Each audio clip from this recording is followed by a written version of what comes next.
இவன் தினம் தினம் அணியும் போதெல்லாம் ஒரு நாளும் தனக்காய் இவன் வரம் கேட்டதே கிடையாது. தான் ஏற்றி செல்லும் பயணிகளுக்காய் வரம் கேட்கும் சுயநலவாதி இவன். தடைகளை தாண்டி செல் என்ற இந்த வார்த்தை இவனுக்கு மட்டும் சொந்தமாகும். ஏபிசியை தினம் தினம் படிக்கும் முதல் பட்டதாரி. மனைவியோடு சண்டையிட்டு நடத்துனரோடு சமாதானமாகும் அன்பான உறவுக்காரன். ஊர் சுமையை இவன் சுமந்தாலும் தன் பொருளாதாரத்தை சுமக்க முடியாத சுமை தாங்கி. கூகுள் மேப் கூட இவனிடம் தோற்று போகும் இவன் குறுக்க வழிக்காரனடா என்று.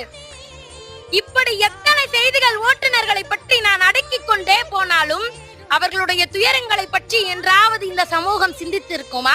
அது சரி, அவன் இருக்கையை திரும்பி பார்ப்பதற்கே நமக்கெல்லாம் நேரமில்லை, அவன் இருப்பை பற்றியா நாமெல்லாம் திரும்பி பார்க்க போகிறோம்? ஒரு நாள் பயணம் செய்து ஒரு வாரம் ஓய்வு எடுக்கும் நம்மவர்கள் மத்தியில் ஒவ்வொரு